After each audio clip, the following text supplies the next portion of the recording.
It's finally here, ladies and gentlemen. Penn State hosting Ohio State in just a handful of days. Can't believe it. See what Penn State is made of.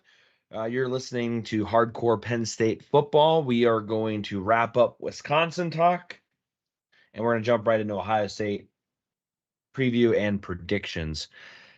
If you haven't already, please make sure to like the video and subscribe.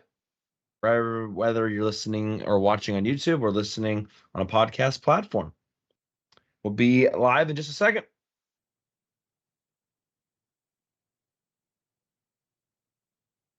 My water over here a little bit. Shout out to everybody on YouTube. Why don't you guys say hi on the YouTube chat, as well as anybody that's watching over on X. Welcome into Hardcore Penn State Football. I'm Cory Lestochi. With me, as always, the great Shawn Kane. How you doing today, Shawn? Not too bad, Cory. I'll be doing better if the Yankees win tonight. They are down 3-1. And Cory, it could set up to be either the best Saturday or the worst Saturday of my life. Because if the Yankees could ever battle back and force the Game 7, which I think is highly unlikely, I think they end up losing tonight. Game 7's on Saturday. So you could have Penn State at noon, and then the Yankees and Dodgers Game 7 at 8. So yeah, that's got me a little worried, but we're halfway through the week, coming off a nice win. So overall, not too bad. Good, Shawn. Good. Yeah. Watched more baseball in the last week than I've watched the entire year. So that's that. Want to just get out of the way right now. Penn State will be playing Ohio State at noon. Good old Fox, a big noon kick. Shawn, I'm sure you're very happy about that. Yeah, I was just telling Cory before we went live, at Family Clothesline, there are shirts that say big noon kickoff sucks or something along those lines. I think I may stop by before the game and pick one up. So at least according to Twitter, they're there. So I think that's generally how most Penn State fans feel about big noon kickoff. And don't forget, don't listen to the propaganda. Do not go to big noon kickoff. I am fully on board with that boycott. Go to game day. Go to college game day if you're going to be there. My granddad came back. Shout out to Gramps. He's back hanging out with us at the house for the next 2 home games. But I am going to Birmingham and for a wedding that happens on a Friday, and we have a 6 a.m. flight out of Birmingham on Saturday morning to arrive in State College at approximately 12:18, 12:30 or so. And then I'll be booking it to the game. So shout out to Fox Noon Kick. 3:30 would have been really helpful, in my opinion.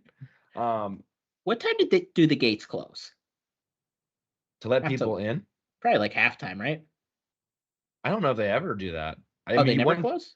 I don't think so. I mean, you can't re-enter if you leave, obviously. Right. I don't think you can. I don't think they actually ever close them. Yeah, I don't think you should. I don't think they should. I mean, people run late for stuff sometimes. You paid for the ticket, though. But I don't know if they're stupid about that. I hope not. But we should get there. Yeah, 12:30 you'll have the light in for sure.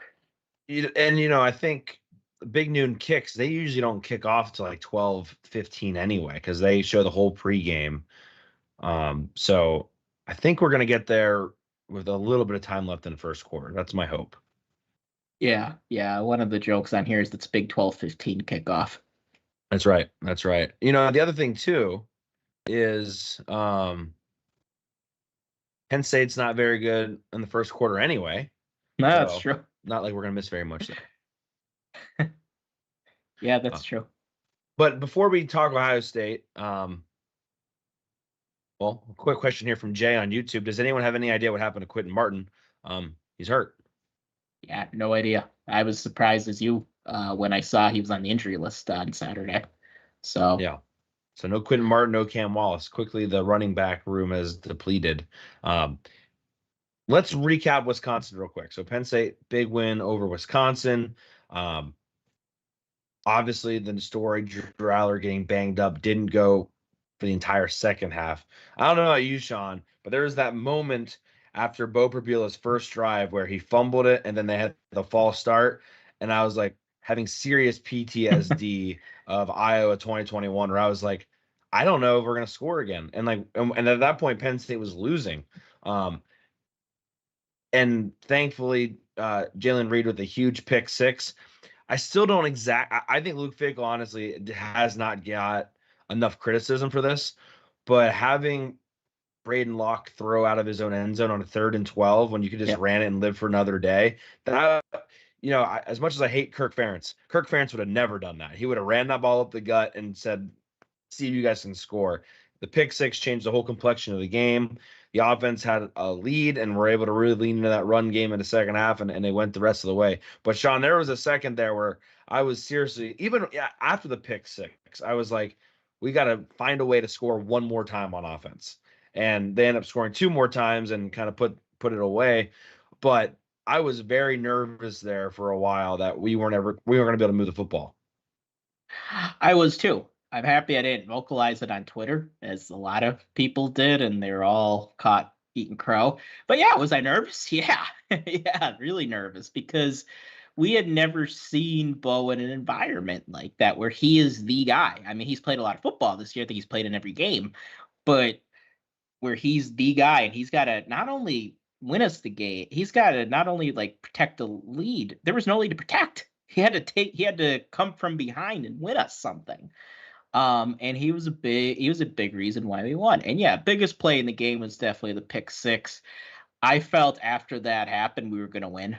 We were just going to find a way, because Wisconsin's offense just seemed really lost. The third quarter switch that we see from our defense a lot happened pretty much immediately. And their offense really wasn't able to do much of anything after that. But yeah, I didn't expect much from Braden Locke, and he played maybe even a little worse than I thought he would. He didn't get help from his receivers for a little bit there. They had some early drops. Yeah, he was never really able to get a rhythm, and part of that, yes, is due to the receivers. You mentioned that third quarter pick. I think now officially Penn State's defense is outscoring their opponents 7-3 in the third quarter. 7-6. 7-6, which is just crazy. I know. It's nuts. So, but before we go any further, I do have to do something, Shawn.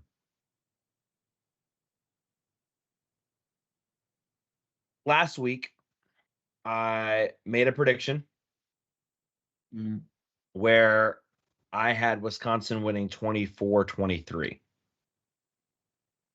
And I am sitting with you, Shawn, and listeners worldwide, and admitting that I was wrong and you were right. Wow. And I am eating the figurative crow as we speak. Yum, yum, yum, yum, yum. I was wrong on my prediction. Think I kind of nailed the slow start. But credit where credit's due. Penn State was able to overcome that. They were able to lean on that ground game, and they were, most surprising to me, able to get a huge turnover to win the game. And that changed the whole complexion of it. So again, I was wrong. I can't promise that I'm always going to take Penn State moving forward forever. But I will admit that the boys proved me wrong, and I've never been happy to be proven wrong. I will push back on some people on X that were like, oh, you only went with them because you had them in the preseason. Well, I literally picked Penn State to beat USC and went against my preseason prediction on that. So that has nothing to do with it. I don't need to go to the reasons why I chose them again, but I was wrong. I see Andrew on X says dead wrong, LOL. Appreciate it. But I'm eating the crow right now. So there you have it. And I appreciate that, Corey. I mean, not everybody believed in the team like I did. But none of us are perfect. I mean, 2 years ago I picked Auburn to beat Penn State at Auburn. I was wrong. Corey was right. So I think this is the first time you were ever wrong on Penn State losing. So that is a nice run you've had. I'll give you that. Didn't realize that. Yeah, I can't think of a time, because we both picked Penn State to win the Rose Bowl. So yeah, I mean that's a pretty good run. But hey, we're all wrong sometimes, and it has nothing Not to often. do. Yeah, that's true. It has nothing to do with preseason picks. I know I busted Corey's chops for flip-flopping on the USC game. I've also flip-flopped on games before. It's just one of those things because you get more information as the season goes. It's way different than sitting there in August and kind of guessing. Now, I mean, my record so far has been perfect on the year. But there's something coming up. That's right. Where my preseason prediction wasn't is something that I hope is incorrect. That's right. Glad we got that out of the way. Grant LeChat on YouTube says, good evening. We are finally here looking forward to the Ohio State matchup for the first time since 2017. Feeling bullish that we finally see the ball go through the hoop. Yeah, we've been using that, I guess that expression a lot lately. There's a couple other things I wanted to quickly talk about with Wisconsin. Nick Singleton, not 100%. Anthony Dunca was not 100%. Deni Dennis Sutton, groin. He was not seen at practice today. Dunca was limited. Aller did participate in everything. So those are the injury updates there. The offense with Drew Aller in did not run the ball very well. Obviously ran the ball better when Bo was in, having that option threat. Nick Singleton still doesn't look like 100% out there. Katron Allen looked really good from even a speed burst perspective. Wanted to mention those two things. Tyler Warren does his thing. And Shawn, I got to mention one other thing. This is like eating crow part 2. I want to give some goddamn credit to Liam Clifford. I'm very proud of you. Not huge, but there was a couple passes that Bo Prabula had, which, by the way, Andy Kotelnicki deserves a lot of credit. He moved the pocket for Bo. He did things that he does not do with Drew Aller that he did with Bo Prabula. I made the joke on X that if Mike Yurcich was still the offensive coordinator, he would have had Bo doing 5-step drops and against levels concepts and all this stuff. Andy Kotelnicki did a great job completely adjusting the game plan when Bo came in. More of kind of, what's in line with how Andy Kotelnicki wants the offense to be, the moving the pocket, those things. But there was a couple big throws to Liam Clifford to move the sticks on just little out routes and whatnot. Again, not huge plays, but very critical, especially when we were at that point just hoping to get some first down. So good job, Liam Clifford. I appreciate you being the Lad McConkey of the Penn State offense. Yeah, Liam's been money all year. Whenever we've needed to move the chains, he's been able to do it. And he's even gotten open downfield a few times. So he's been quite a revelation for us this year. But then I heard, you just said this, and I heard the Blue White Illustrated guys say this as well on their show. This is kind of the offense that Andy Kotelnicki likes, and I think James Franklin likes. Mobile quarterback, more simplified throws. Although Bo made some big time throws that really I didn't know he was capable of over the middle. There was a couple times that I kind of cringed because I could see where he was going, and I saw there wasn't much room, and he was able to just fit those right through those tight windows. And I really didn't know if he had the arm to do that or the accuracy to do that, because you need both, and the timing. And he was able to, and he made it look like it was no problem. So I really didn't know he had that in him. And at the very least, I feel a lot better about next season.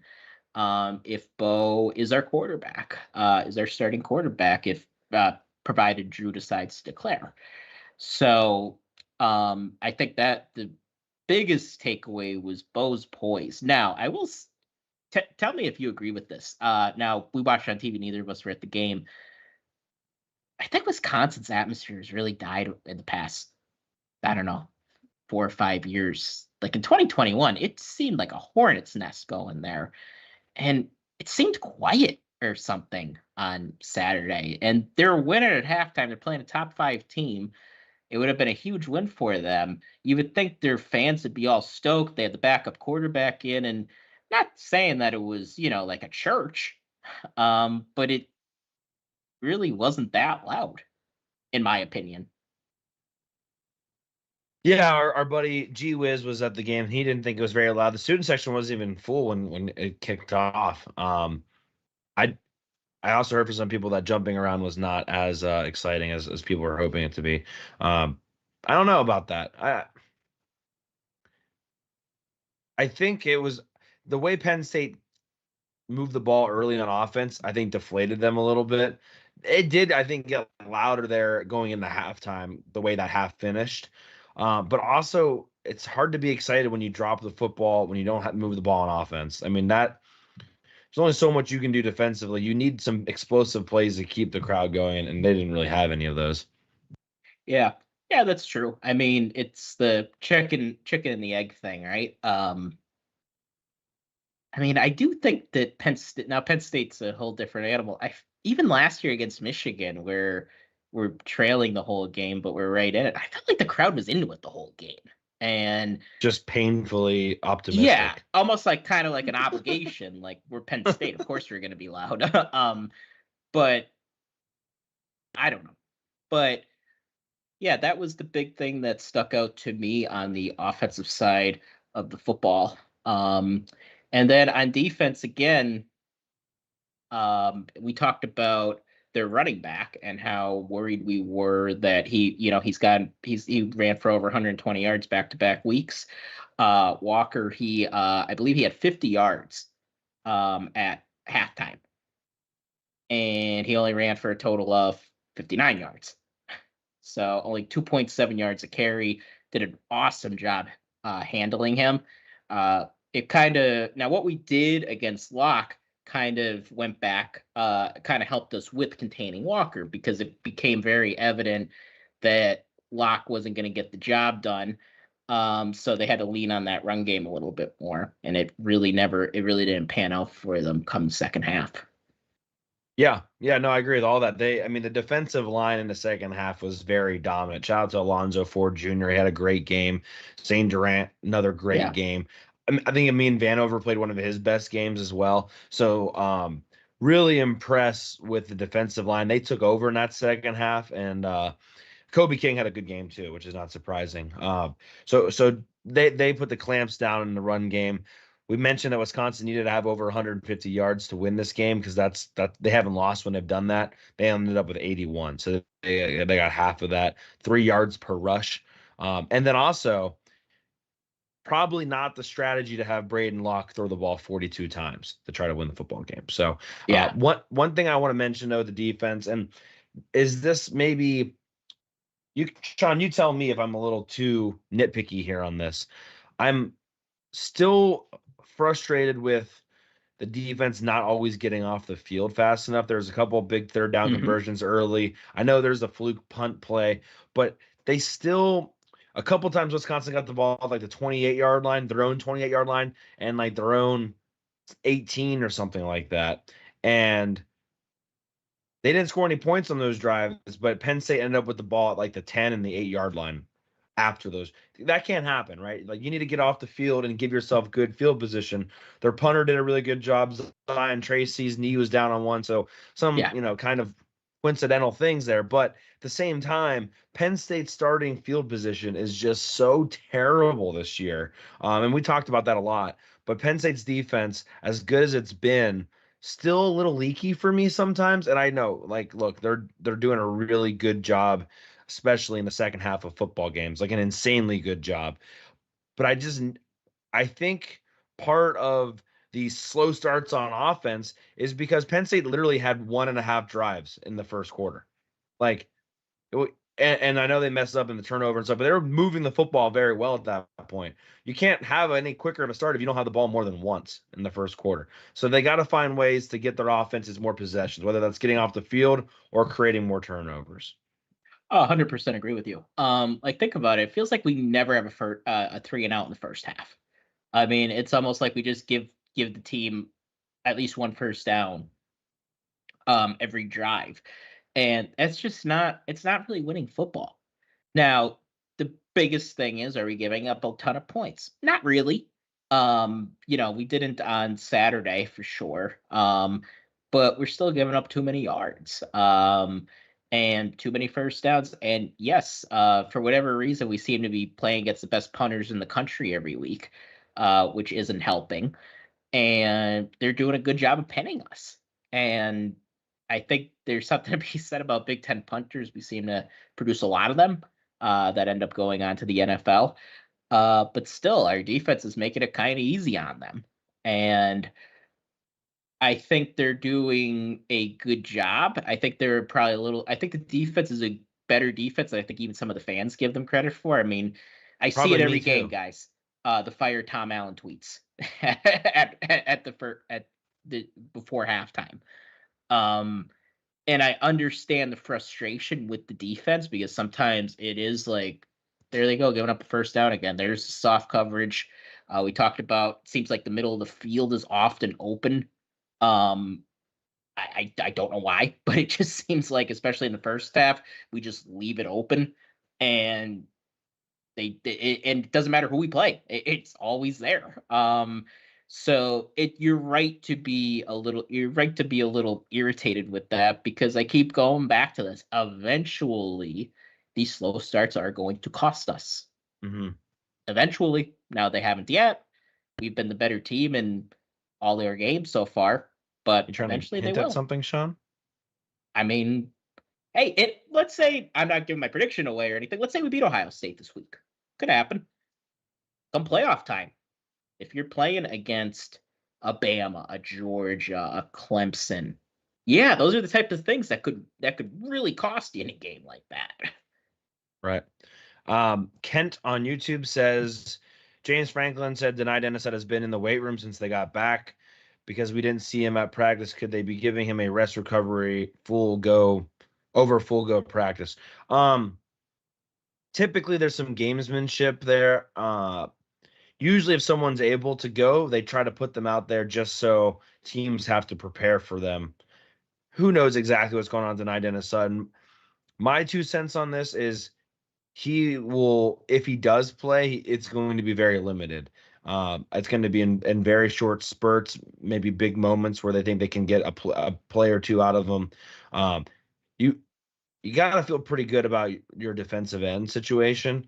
They did mention Max Granville, which I would love if Max Granville had like 3 sacks in this game to make my preseason prediction come true on him. So that my ears went up when that happened. I was like, oh yeah, Max Granville, how about it? Well, that'd be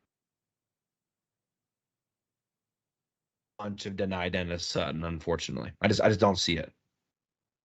Yeah, I don't think so either. I think we are good at edge with those. You have guys that have been here a long time, guys that have played a lot of football that I think James Franklin really trusts, and I think Deion Barnes really trusts in Amin Vanover, who's been here a long time, Smith Vilbert, who I think he collects Social Security now with how old he is. I mean, unfortunately, he hasn't played the amount of football just because he's been hurt, but he's played a lot this year, and he played a lot in 2021. So he's been here, and those are games like what we have coming up. And even in the last game where we were facing some adversity, that's where older guys really come in handy, because they're not going to be caught deer in the headlights against an Ohio State if they have to start. I have full trust that we could win this game with Amin Vanover starting. I'd love to have DDS, but if we have to do it, I have full trust that he'd be able to do it. Yeah. What I was going to say to what you just said there, of older guys in leadership, Jalen Reed made a comment today at practice. He said, quote, I can't go 4 years without beating them. I'm really ready to make a statement and win this game, end quote. So I can't believe Jalen Reed's been here for 4 years. That just seems crazy to me. And he's played a lot. And I remember in 2021 out in Columbus, I thought he played a really good game that night. And he was a true freshman. He had a couple of good plays. Yeah. You ready to make the transition Ohio State officially? Let's do it. Yeah, so Penn State's going to take on Ohio State, 12 o'clock on Saturday, Fox, big noon kick. The Fox pregame show, the ESPN pregame show, both coming to Happy Valley.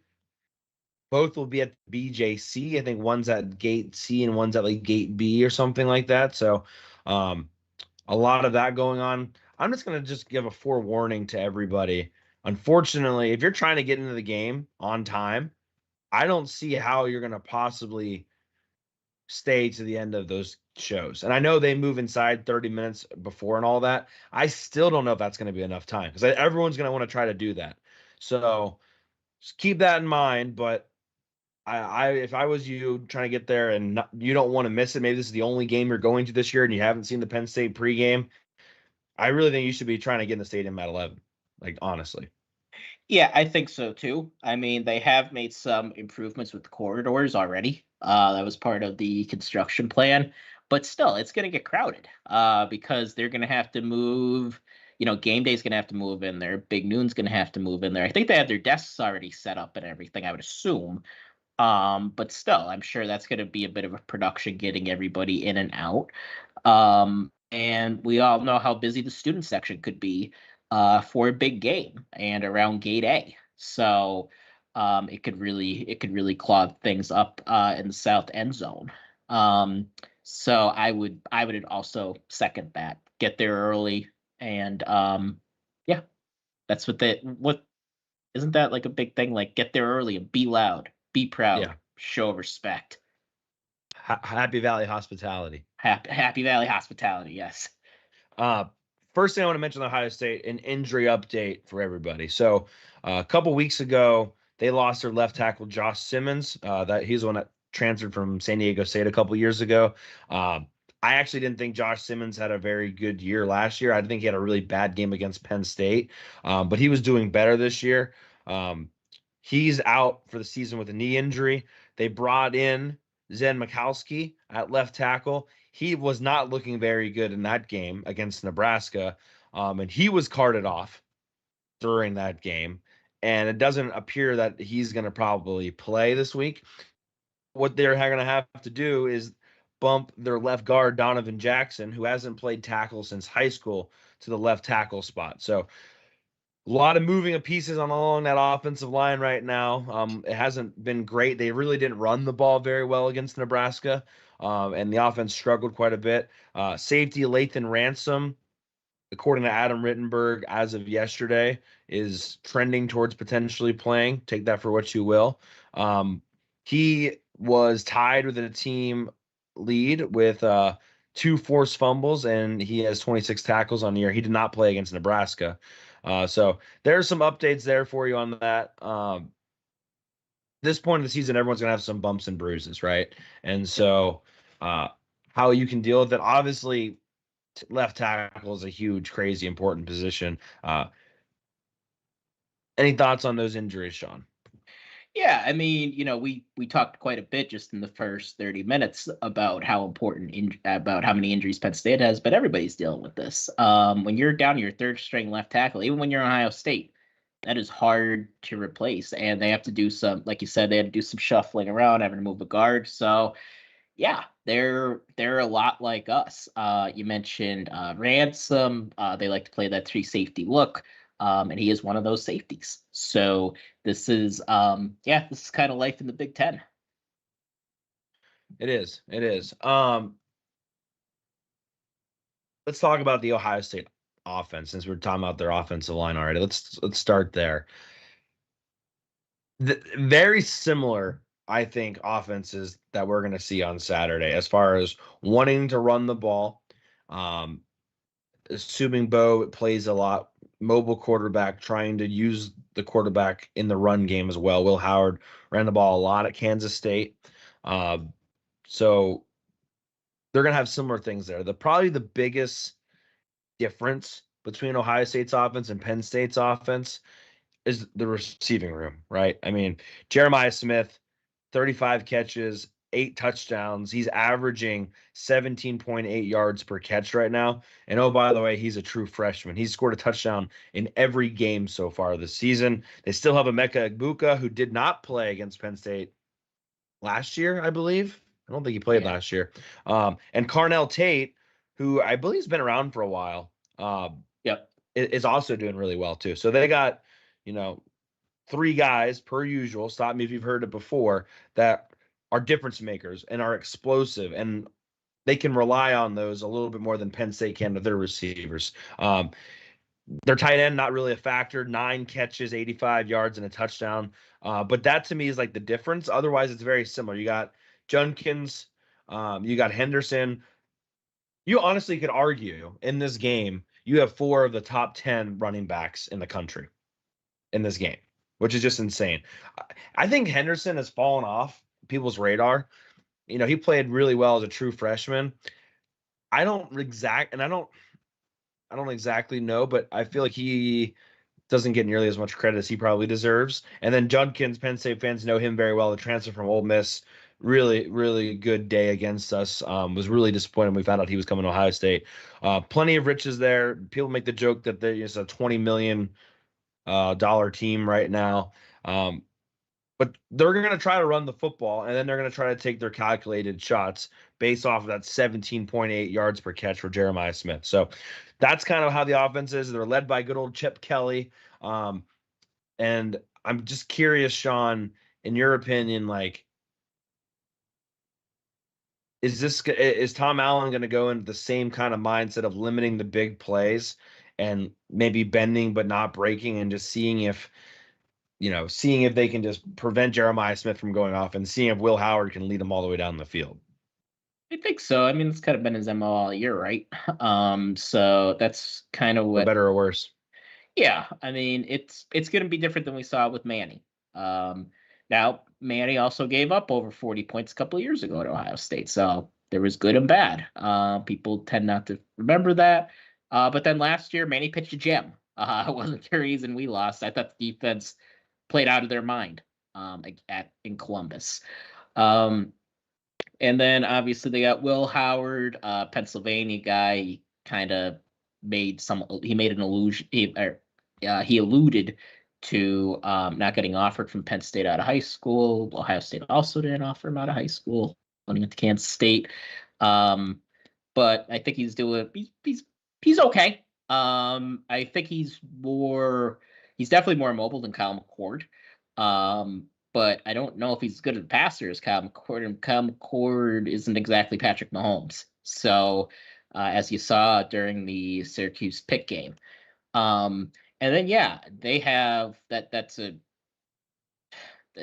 is a really good duo of running backs in Junkins and Henderson. We're very familiar with Henderson, played him the last couple of years.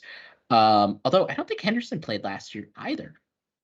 No, I don't think he did. Yeah, we were really set up to win last year. Still makes me mad.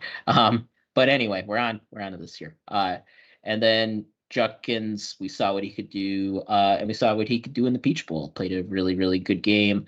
Jeremiah Smith, I remember talking about him last summer in recruiting. We were trying really hard to get him on campus for an official visit. Didn't end up coming, and then ultimately decided to stick to Ohio State. But yeah, he's had a touchdown every game. He's either tied or he's passed Chris Carter for the freshman touchdown record at Ohio State. And you could just imagine all the receivers they had, and he has the most touchdowns as a freshman. And it's going to be November 2nd, the next game. So he is a special talent. I think our game plan is going to be centered around just limiting him. And I think with this team, this is just like every year at Ohio State, you have to pick your poison a little bit. And I would rather not have Jeremiah Smith destroy us. Personally. Yeah, I expect that Ohio State offense. Like, Ryan Day loves his bubble screens, loves his quick passing game too. And I don't necessarily think Penn State's done a great job in that aspect this year. Bubble screen's okay. Bunch set slants and those kind of scat concepts have been a little bit of a struggle for Penn State. You know, one thing about Will Howard, Shawn, I'm a little surprised about. 41 carries on the year, 91 rushing yards. That includes his sack yardage, obviously. His longest runs of 19 yards. He does have 5 rushing touchdowns. But I guess I'm surprised that he hasn't ran the ball more. And I'm curious if Ryan Day was kind of holding on to that for maybe Penn State. I'm curious, like, I really think Will Howard needs to have at least like 40 yards rushing in this game to beat Penn State. I mean, he's got to show his dynamic ability as a runner because, like you said, I don't think he's an overly amazing passer. I mean, he's 74% completion, so credit where credit's due there. Yards per attempt for both him and Allen are almost identical, and only 4 picks for Will Howard on the year. I'm just curious. I guess I'm surprised, number one, that he doesn't have more rushing yards. And then I'm just curious if we see him run the ball more in this game. Yeah. I think that's a good way. If you're Ohio State, you have some problems with offensive line. Good way to protect your quarterback is to move him and maybe make him a little bit more mobile. Another thing that I think Ohio State's going to try to recreate a little bit is what we saw from USC in the first half of really the whole game against Penn State. In those, get the ball out of the quarterback's hands quick. Stop me if you heard that before. Going up against Penn State. I think you're going to see a lot of that. Like you said, a lot of slants. Illinois had some success with those slants early against Penn State. I think you're gonna see that, and it's just a great way to get your athletes out in space, right? So, and Chip Kelly is the godfather of getting his athletes out in space. But another thing about Chip is he loves to run the ball. And that was always something kind of forgotten about a little with Chip, that it was always centered. His offenses have always been centered around the run game and getting his athletes out in space and letting them make plays. So I think you're gonna see a lot of Will Howard getting the ball out of his hands fast, and we have to tackle. That's going to be a really, really important part of this game is how well we tackle. Because I mean, I don't think we've done a bad job per se tackling, but we've had some blunders. I hate to keep picking on Tony Rojas because I think he's had a good year, but he misses a lot of tackles. Zachy Wheatley has missed tackles. Certainly the corners have, and we're gonna have to be all hands on deck with making sure that we're able to bring these guys down in space because it's gonna be difficult.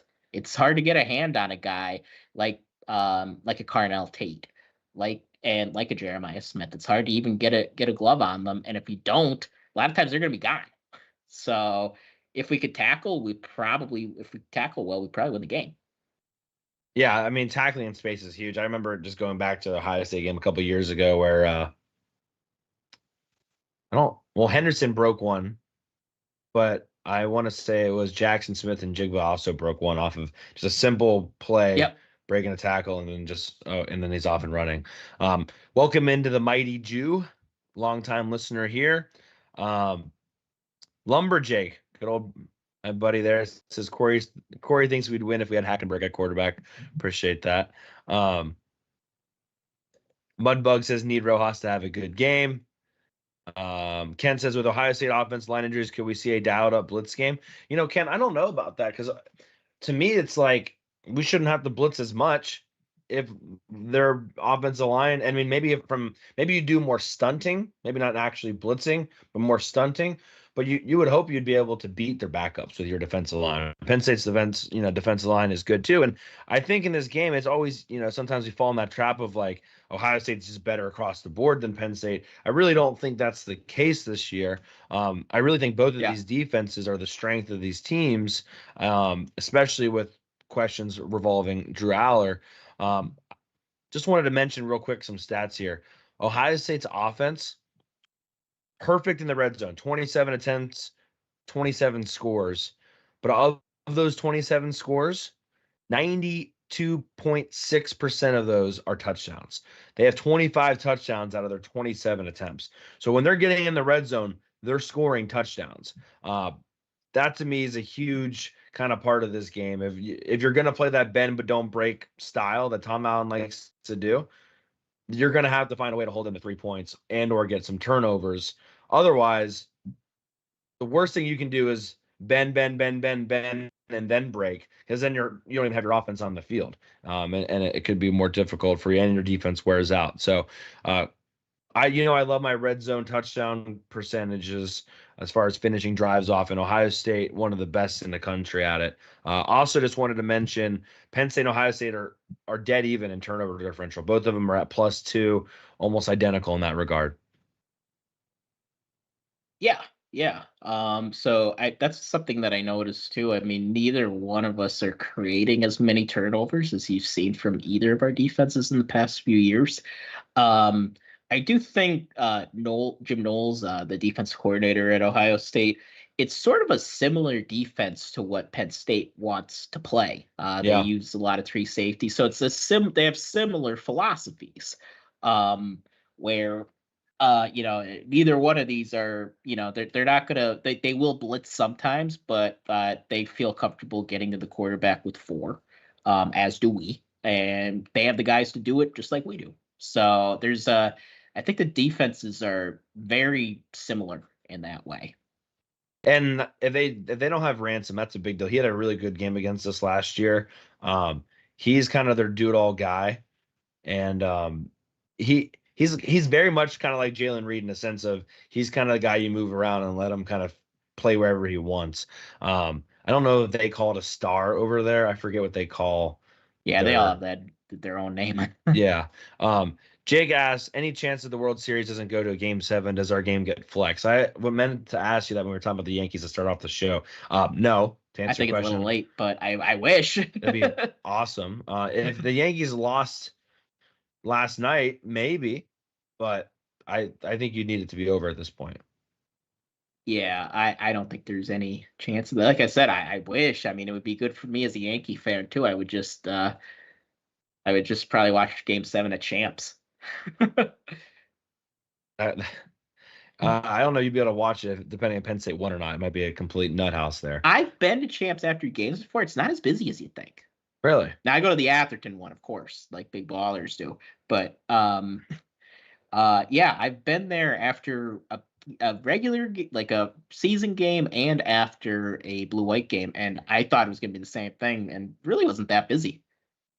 I do want to mention, since I gave how good Ohio State's doing in the red zone, Penn State's defense is also doing very well, holding their opponents under 50% on holding them to field goals or nothing, only giving up touchdowns in the red zone 47% of the time. So I wanted to give you that number in case you were just curious there. That to me is kind of how I feel about the offense there. I think it really comes down to, I'm not sold on Will Howard yet. I know he talked about being a Pennsylvania boy. Him and Drew Shelton were former teammates at Downington High School. He talked about wanting to, growing up as a Penn State fan. Maybe he has a chip on his shoulder. If Drew Howard was completely healthy, I would though say this is a time where Penn State actually has a better quarterback in the matchup. I don't say so. And so I think I'm curious what Will Howard's able to do. And to me, he is the kind of X factor here. Like, yes, they have the Jeremiah Smiths of the world. They have really good running backs, but it all has to go through him, and he's got to make good decisions at the end of the day. So very curious to see how Will Howard plays, but how Will Howard plays is going to really dictate this game, in my opinion. Yeah, no doubt. Their offense is going to go how he goes. Now, I know he had the play at the very end against Oregon, but overall he played pretty good that night. I thought. Yeah, people beat him up on that way too much, on the road, in my opinion. And they put up a bunch of points against a good defense. I mean, I thought he played pretty good. And yeah, he made the one play at the end and that's really all people are going to remember. But he was 28 of 35, 326. Two touchdowns against what ended up being the number 1 team in the country on the road, at what Josh Pate calls the best. And he also ran for one. Yeah. So I don't know. I thought he played pretty good. Now I know people watched last week where he wasn't particularly good, and I think that's kind of the question too when you think about the Ohio State offense. Which one are we getting? Are we getting the one that played against Nebraska? Because if we do, I think Penn State wins probably going away. If we get the one at Oregon, Penn State probably loses. So which one are we going to get? Usually the answer in most things, just like in most things in life, the answer lies somewhere in between. And I think that's what we're going to get. Yeah, well, let's flip it over to the Ohio State defense here. Surprisingly to nobody, they are very good this year on defense. Arguably one of the best in the country. They're top 4 in points per game. They are, where is it? They are number 2 in total defense right now. I mean, they're absolutely crushing it. Yards per play, they're allowing just 4.33 yards per play, which is 4th in the country. If you're curious, Penn State's 7th.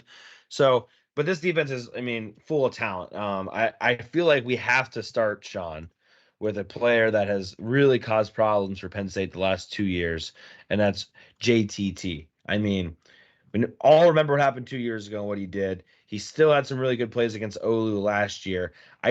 He really doesn't do that much unless it's against Penn State. Like, not an insane year, even last year for this guy. But I don't know, he's the Nittany Lion helmet, and all of a sudden, dude just goes off. But right now on the year, he has 4 sacks, 20 total tackles. So pretty good. Leads the team, but it just seems like he always turns it up another notch when he's playing Penn State. Yeah, he is a Penn State killer. I used to have that term. I used to have a term, Yankee killer, for guys that used to play really well against the Yankees. And there are Penn State killers. Josh Allen from Kentucky sticks out to me, and JTT might be like the king of the club because he always just turns it up against Penn State. And ironically enough, we've had good offensive lines the last few years, and he still just dominates. And yeah, I mean, he's having a better year than he had the past couple of years. He already has 4 sacks coming in. So he's starting to show that potential that we know he has. And now he gets to go back to Beaver Stadium where he played. I think he's one of the only guys that can really say that at a road game, he played his best game ever at Beaver Stadium. That's a very small list of people that could honestly say that, but he is on that list, maybe at the top. And I did find it a little amusing on my timeline a little bit. I don't know if you've gotten this too on Twitter. I've been getting a lot of Ohio State people this week, probably just trying to, in my algorithm, probably just trying to make me mad. I don't really understand it, but I've been getting a lot. One of them is Zach Smith, who, if you don't remember, allegedly is a wife beater who got fired from Ohio State. And he made a comment about James Franklin mispronouncing JTT's name. Totally unintentional. James Franklin is terrible with pronouncing names. I think he still calls Mike Gesicki Mike Gesicki. It's just not one of his strengths. Did not mean any disrespect by it. And he said something along the lines of, well, you better know his name, and acted all macho and tough. And so that's something that Ohio State fans seem to be triggered by, that he didn't say his name correctly. Franklin should have just said JTT. Yes. I think he tries to say their name out of respect too, which is then to turn around and get mad at that is crazy. Yes. JTT, 4 sacks this year, 5 sacks last year, 3.5 the year before, 2.5 before that. So like on the precipice of maybe his best year so far. He did have a sack against Nebraska last week, but they didn't block him. Like they literally just didn't block him. So I would recommend that Penn State does block him. Usually a good idea. I wanted to mention Ty Hamilton at defensive tackle. Very, very good inside. And then Jack Sawyer was kind of like that next big commit. He had a really good year in 2023, 6.5 sacks. He has 2.5 this year. But number 33 played okay against Penn State last year, but another guy to pay attention to on that defensive line. Their whole defensive line is just really good. Williams on the other defensive tackle is really good too. Just a lot of fantastic strength and size and combination of speed there. They're a little bit, to me, Shawn, a little bit more on the strength side of things Yes. than Penn State's defensive line is. Um, and I don't know if that's necessarily worse or better, to be honest with you. Probably maybe from a run perspective, a little bit better. And they're very good at stopping the run. This is going to be a tough test for this Penn State offensive line and running backs. Cody Simon, John, what do you think about him? Really, really good. He's like, if he played at Penn State, he'd probably be my favorite player on the defense. Kind of a traditional linebacker in the Kobe King mold. Just love the way he plays football. I thought he was one of the only guys who played really well last week against Nebraska. He just seemed to be all over the field cleaning things up. So yeah, he's in my view. I know they have a lot of NFL talent. I think he's probably the best college player on their defense, in my opinion. Yeah, I mean, he's just got a good combination of size and speed there. 33 tackles on the year, does have a sack, 4 pass deflections as well. We mentioned Ransom already. Got to also mention Caleb Downs. They brought him in, and he's bolstered that secondary at the safety spot. Sonny Styles also, which well, I won't say that. I was going to make a pretty bad joke, but he's actually leading the team with tackles. So really 3 safeties, Styles, Downs, Ransom, that are all fantastic. Again, Ransom kind of plays all over the place, but this defense is very good. We didn't even mention Denzel Burke, who hasn't necessarily had the best year, but he has 2 picks on the year, and from an athletic perspective, he's also very good. Yeah, I think their back 7 in general is just loaded with talent. If there's one criticism that I've seen, and I don't even think it's really that big of a criticism, they're not as great. Now they're pretty good. They're still good about it. They're not as great as they were in the past of consistently creating pressure on the quarterback, especially when they played against better teams on their schedule. So, like we mentioned, JTT, he owns us until he doesn't. So I'm just going to assume he has a good game. But if we're able to protect Aller/Pabula, I think that could go a long ways in helping to win this game. And like you mentioned, these defensive tackles too, Hamilton and Williams, I think it's going to be hard for anybody to run the ball on these guys. So one of the questions we get asked is this a game that the quarterback's going to have to win for us? This is the first time going into a game that I'm saying, yes, a quarterback is going to have to win the game for us. Yeah, I do. We got a Ohio State fan in the chat causing some stir up. I love it. So I appreciate you, Brian, coming in here. Hello, Brian. With your I don't know if I go as far as saying outlandish predictions, but you do what you want. Yeah, I agree with that, Shawn. I think it's going to be a struggle for everybody to run the football in this game. I don't expect fireworks in this one. No.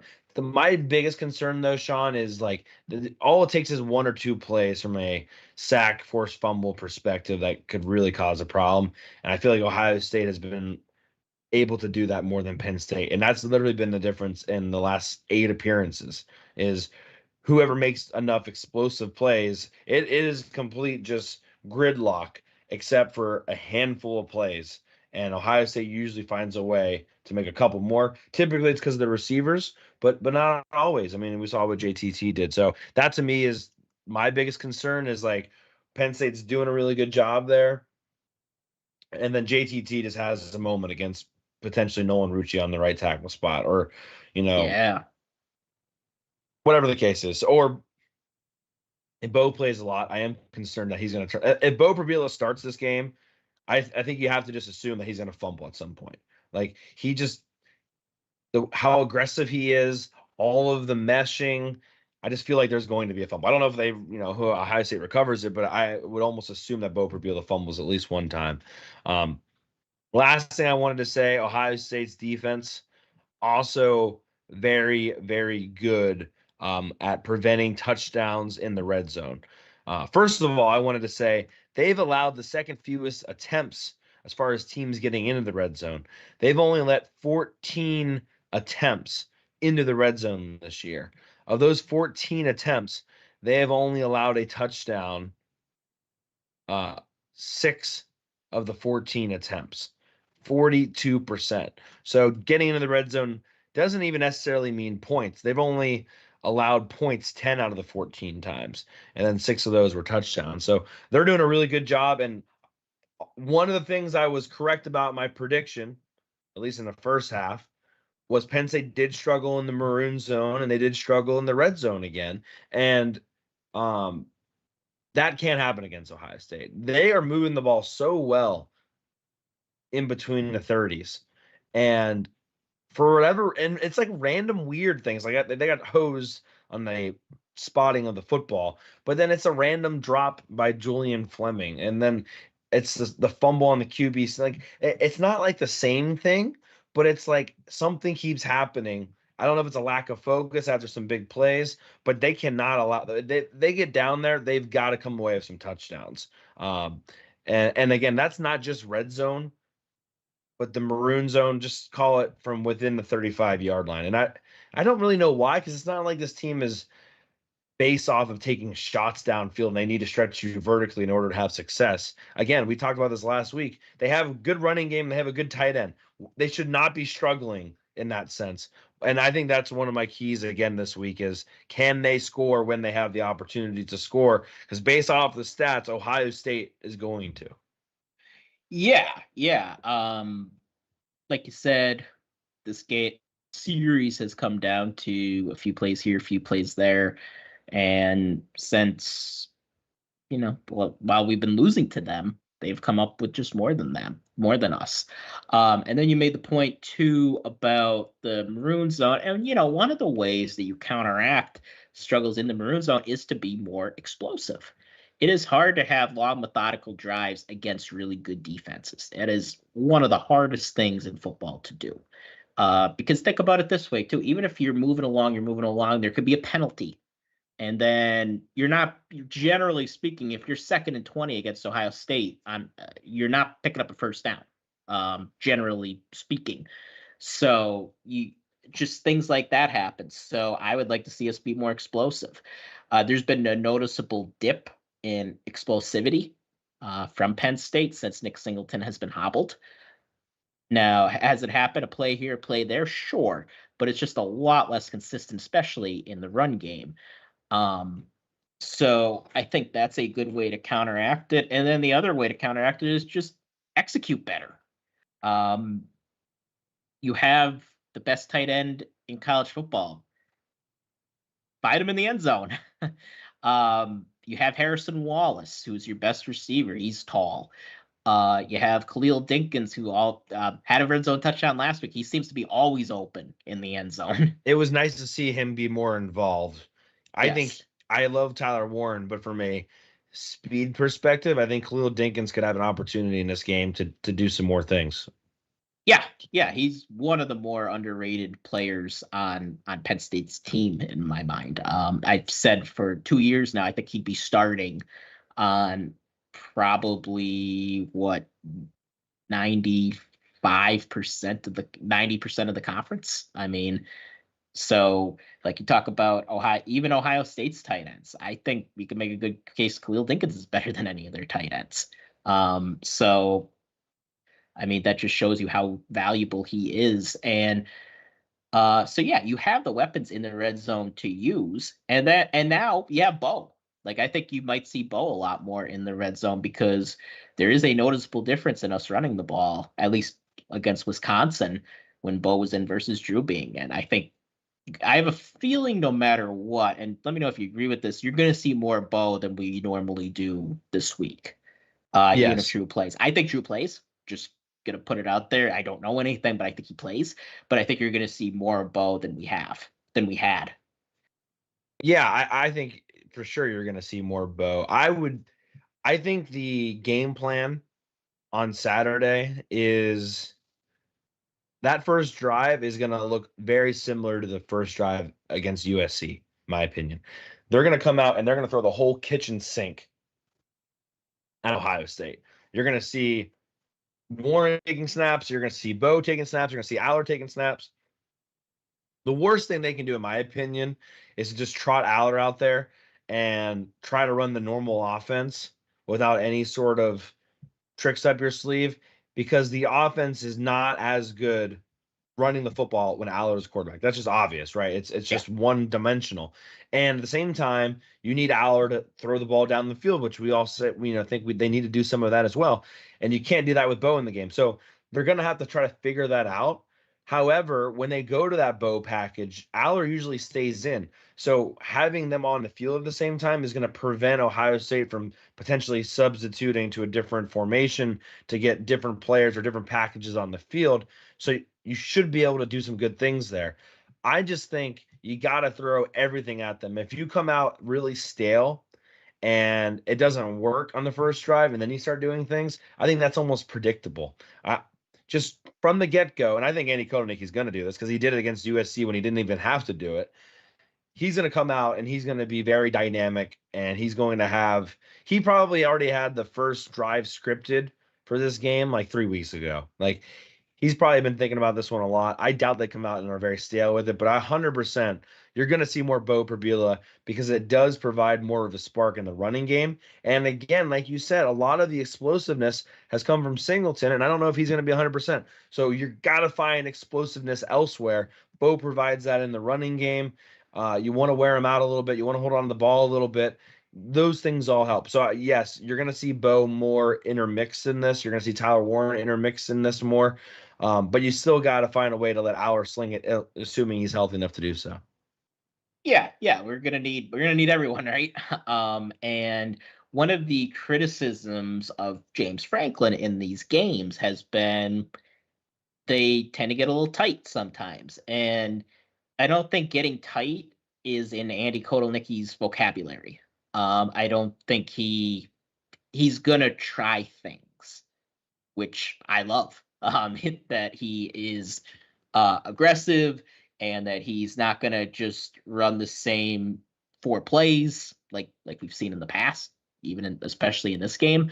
That's just not what he's going to do. And I fully agree with you. Now, I think on the other side too, I know we already talked about Ohio State's offense. I think they're going to try to do something similar like USC did. Because USC also threw the kitchen sink at Penn State to start that game. I think you're going to see some misdirection and trying to cause confusion. So I think you're going to see. I know a lot of times in these games, and really in this series between Penn State and Ohio State, both tend to get off to slower starts and kind of feel each other out. I'm not really sure if you're going to see that. I think eventually it's going to become one of those games where it's not super high scoring, but I think you could see some early fireworks from both these teams. Be interested in that. I'd be interested on that. You want to go to Pick'em? Sure. So I did get the link. It is in the it is on X now. It is on the YouTube description. Go fill out your Pick'em. I haven't done the standings yet. Fill it out while I'm doing it. Yeah, I haven't done the standings yet. So apologize for that. Honestly, the way this week's going, I might not honestly get the standings posted this week. So you guys are just going to have to trust me a little bit on this one. But just kind of a crazy week this week. Make sure if you haven't already, make sure to like the video if you're watching live on YouTube. Help us out.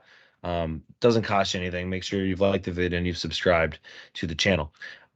Let's get into this, Shawn. Let's maybe not spend as much time as we typically do on some of these.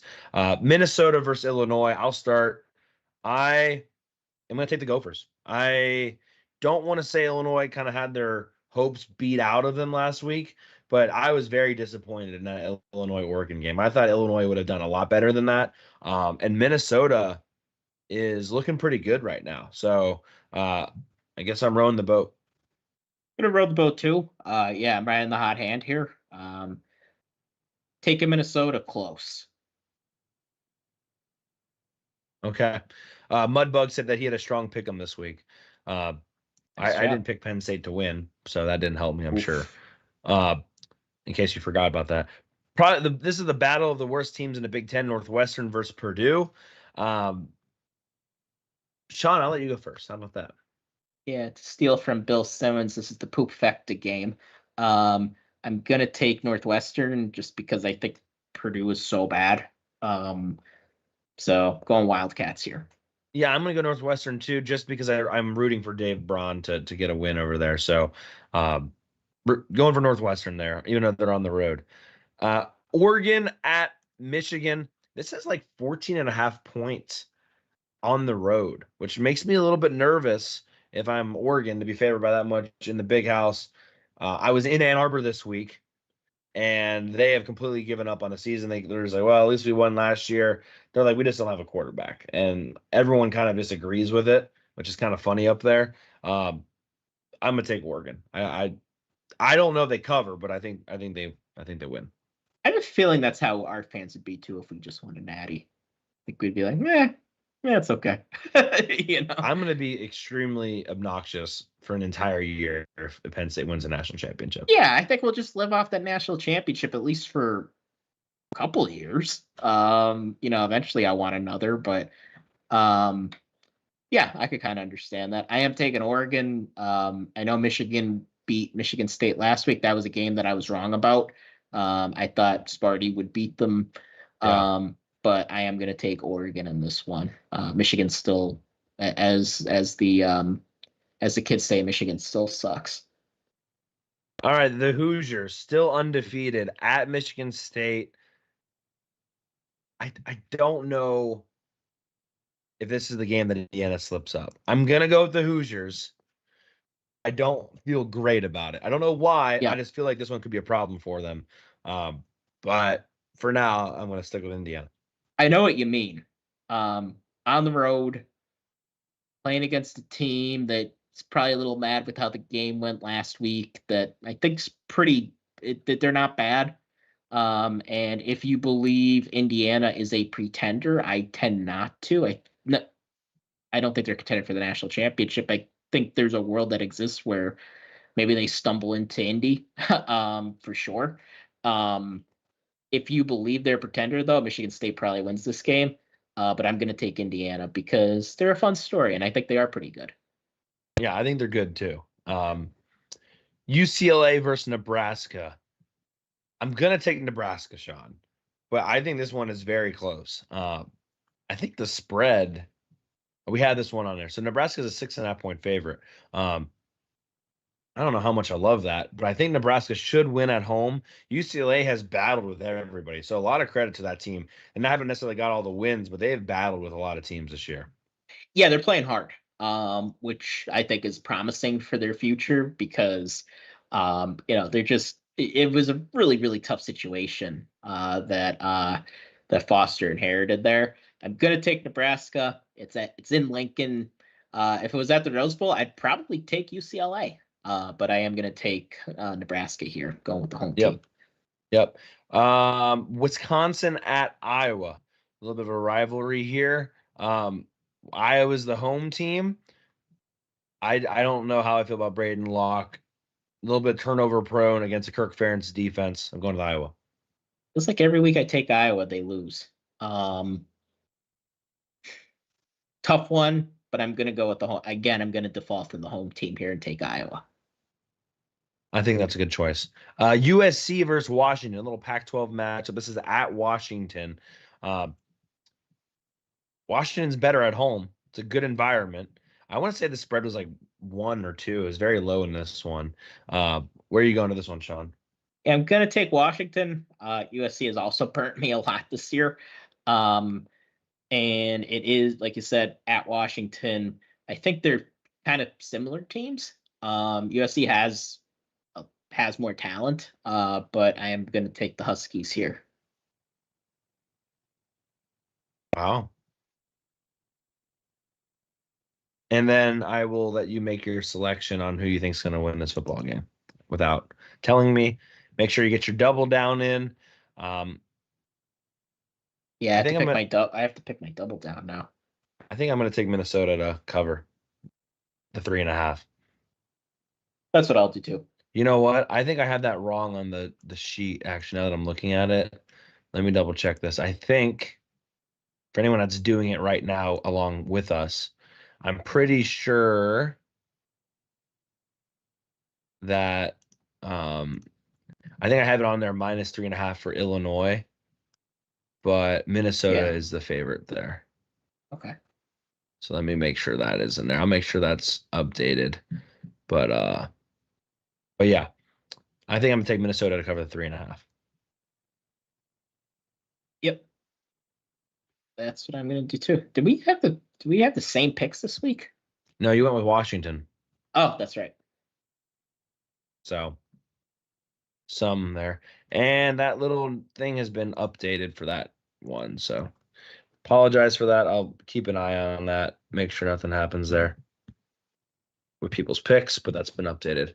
All right, Shawn, we've come to that point in the show. We have. Remind me who went first. I think I went second, didn't I? Yeah, I think I go. Yeah, So I go first today? you do. Oh, Christ. I am very interested in your pick because I do not know which way you're going. You have held your cards close to the vest here. No, because I told you early last week that I was going to go with Wisconsin. Yes, I knew that going in. I do not know where you're going here. To be honest, I was on the road this week traveling, so yeah, that's true. I hadn't really got to communicate as much and kind of flesh it out with you guys as much as we usually do. I know I took Wisconsin last week. I ate crow on the show today. Nothing to do with my preseason picks today. Just going into this game, I think Penn State, Ohio State are very similar in a lot of regards. Great defenses, good quarterbacks that we're still trying to figure out how good they are, and very, very talented running backs. However, the distinction to me is who is going to make more explosive plays, big time plays to win football games. Again, a lot of the times in these Penn State Ohio State games, we're smashing into each other, and it's just one or two plays that gives Ohio State the advantage that eventually wins them the game. A lot of that is usually because of a discrepancy along the offense or defensive line. Sometimes it's just a receiver making an absolute insane catch. Until I see Penn State win those plays against Ohio State, until I see Penn State have those things happen on their side versus, I want a mean Vanover game the way JTT had a game against us. Like, I want something like that to go in our direction. Think technically Ohio State's a little bit more talented. And I just think they make more explosive plays when it's all said and done. I have no reason not to think that they're not going to make a couple more explosive plays, partially because of their two really good running backs, and Judkins, who literally hurt Penn State last year, and Henderson, who's very quick as well, and those receivers. I mean, just assume Penn State's almost down 0-7 to start the game because Jeremiah Smith's probably going to score a touchdown. Can they limit those things? I don't know. And then I don't know how healthy the quarterback situation is for Penn State. I don't know if they're going to create enough explosive plays if Nick Singleton's not 100%. I think if they win this game, it's probably because Nick Singleton had a couple big time runs. And that to me is kind of the if you had to look at one player to win this game for Penn State, it's 5-star Nick Singleton having a moment. I would love for Tyler Warren to have a crazy awesome game too and have like another like dominant performance where everyone in the country now knows who he is. But I just feel like this is not a Tyler Warren game in the sense of I need some other bigger explosive plays, some lightning strikes instead of the thunder, if that makes sense. So I hate to do it, but for back-to-back weeks, I'm going to take Penn State to lose. Low scoring affair in this one. I'm going to take Ohio State to win this football game. Let's just throw out a random number out there. Let's go 23-16 because these scores are always weird for some reason. I'll go 23-16. Ohio State gets the win over Penn State. All right. Sad. It is. I'm sorry. Aaron Judge home run. Awesome. Anyway, so time for my prediction. So this is the best team we're gonna play this year, obviously, until we either hit the Big Ten title game or we hit the playoff. So you look at, they don't really have much of a weakness per se. Now, I think their biggest weakness is their injuries, their offensive tackle. And I think one of the questions of the game, as it tends to be in these games, is how do their edge guys play versus how do our edge guys play? The last time Penn State beat them, Garrett Sickles played out of his mind in the second half. I think one of the best coaching decisions Franklin ever made was suspending Garrett Sickles for the first half because he was a man on fire in the second half of that game. But since then, Ohio State has won the defensive end battle. And I think this is a game where you know what JTT could do, you know what Jack Sawyer could do. And one of the things we haven't talked a lot tonight about was Anthony Donka. And Anthony Donka is banged up going into this one. And Nolan Rucci, who I think is when he's been in this year, he may be playing a majority of the right tackle snaps. And that scares me a little bit because Anthony Donka has been so good. And as far as the quarterback position goes, I don't really know what to expect. I mean, I told you what I think will happen. That Drew plays, but Bo plays more than we've seen. But I don't know, maybe Drew doesn't play. I mean, it's possible. And if he does play, I don't know necessarily what we're going to get out of him. So that concerns me. And then you combine that with the slow starts that Penn State has had. And I said, I think it's going to cost them at some point. And I think this is a game that does cost them. So I am going to take the Buckeyes as well. And I think Penn State loses a heartbreaker. I think we lose 24-20. So that would be a real downer. But maybe they will prove us wrong. And if Penn State does end up winning, maybe we'll both wear like clown noses for the next episode or something. Do it for the fans. I think that would be awesome. I would love to do that. That'd be great. Yes, I think people would love that. So, yeah, I wish I could say that I thought we were going to win, and we could. And the other thing is, I kind of believe when I see it against Ohio State. Right. I can't lie and say past experience doesn't factor in at all, but it kind of is for me. I'll just kind of believe it when I see it. It's hard to not look in the rearview mirror, but also, I mean, and Franklin even mentioned in the press conference today, like, there's more on this because of how the last 7 games have gone. And I'm happy he's acknowledging that. Yes. Mudbug says, guys, my wife is from Ohio and in-laws are Buckeyes fans. I can't take it anymore. We need to win. And I think there's a good chance we do. Ken says, give me 2013 Penn State home crowd. O-line struggles and a juiced up Penn State defense brings it home for us. To me, Shawn, if they can score a touchdown early and get the crowd believing, because I feel like, and maybe this is not a fair way to illustrate or characterize the crowd, but I feel like people are going into this game like wanting to be optimistic, but an early touchdown, because like a big play on defense, like, yeah, that's great, but an early touchdown to take an early lead to really say, okay, we can actually score on these guys and we can do things on offense, that to me would change the complexion of the game, because now the crowd really actually believes it. You got to get a score early to kind of get the crowd really believing in it. Right now, people are going hoping for something, but you kind of have to have that play. It kind of reminds me of the touchdown right before the half in the 2016 game to Godwin. Like, yeah, that made people at least kind of hang around and be like, okay, we got something going on here. We can actually go down and score on these guys. I think you got to have something like that early on to get everybody kind of juiced up in this one. I mean, yeah, think about it. Since 2018, we've been playing from behind every game in this series.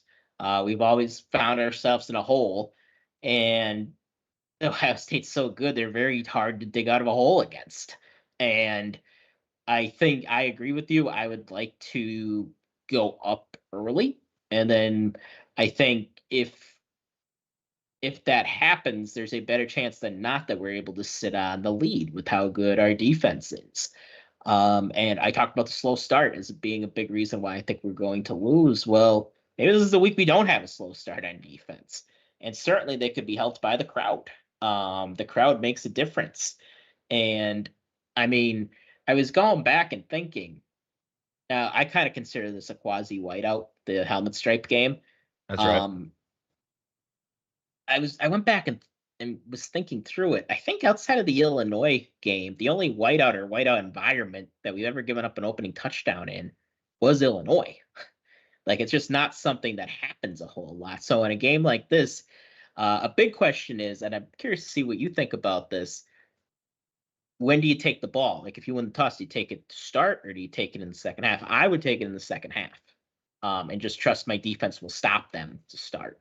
I think you got, when we were on the road at USC, we were talking about how I would take the ball first in that situation.